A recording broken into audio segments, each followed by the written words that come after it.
1995, O.J. Simpson was tried for the murder of his wife and her friend at their home in Brentwood, California. Most Americans who are of age and can remember this could tell you exactly where they were the night of the white Bronco chase and could tell you exactly where they were as the trial went along. We have the makings of this that could be happening in South Africa with Oscar Pistorius and the murder of his girlfriend at the time. In this speech, I'm going to outline who Oscar Pistorius is, for some people who don't really know who he was, and the murder that happened. Oscar Pistorius was born on November 22nd, 1986 in Johannesburg, South Africa. He was born with no fibulas, so he actually had to have both of his legs amputated from the knee down.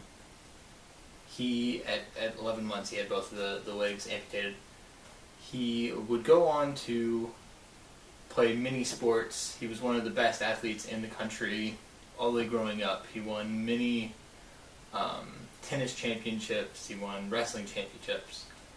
At about the age of 13, he ruptured his knee, and while training, getting himself back into shape, he found out about running for the country as a disabled person. He has both legs prosthetics, and he wanted to become the first double amputee to ever compete in the Olympics. So he tried out in 2008 and missed making the team by 1 second.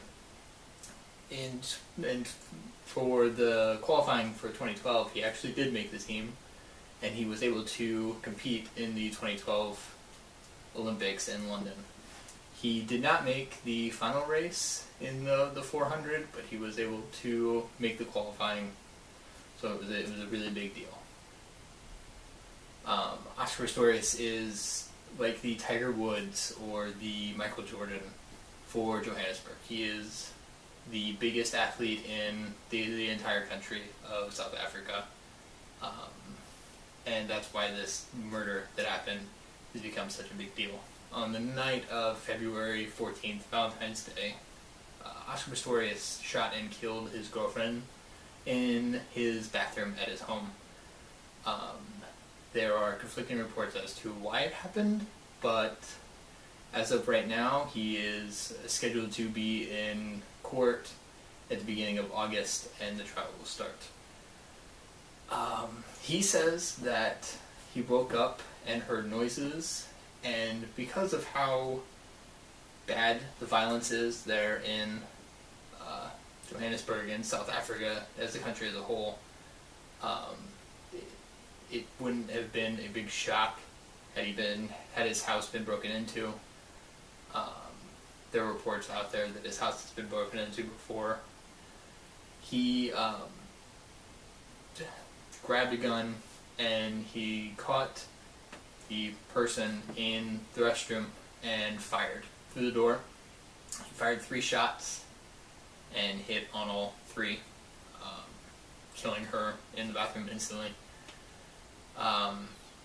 She came in, she was trying to surprise him by what the reports are, and had at her end. There were reports from neighbors that there was arguing earlier in the night, and so it is not looking very good for Oscar Pistorius. He has been arrested before. He hit a girl at his house with the door, slammed it in her face, and she had to go to the hospital for injuries. So there may be a little bit of a pattern here as to his anger and his temper. But this country is, well, you can already go online and see how divided they feel about what is about to happen with this trial and whether he did it on purpose or just accident happened. But the big issue is that a woman was murdered, or killed at least, and the family is very upset about it. So that's who Oscar Pistorius is, and that's what happened on Valentine's Day this last year. And if you're more interested, there's plenty of articles out there. Time has an article, a very large article about this whole story. So go ahead and just look it up and see what happens when August rolls around. Thank you.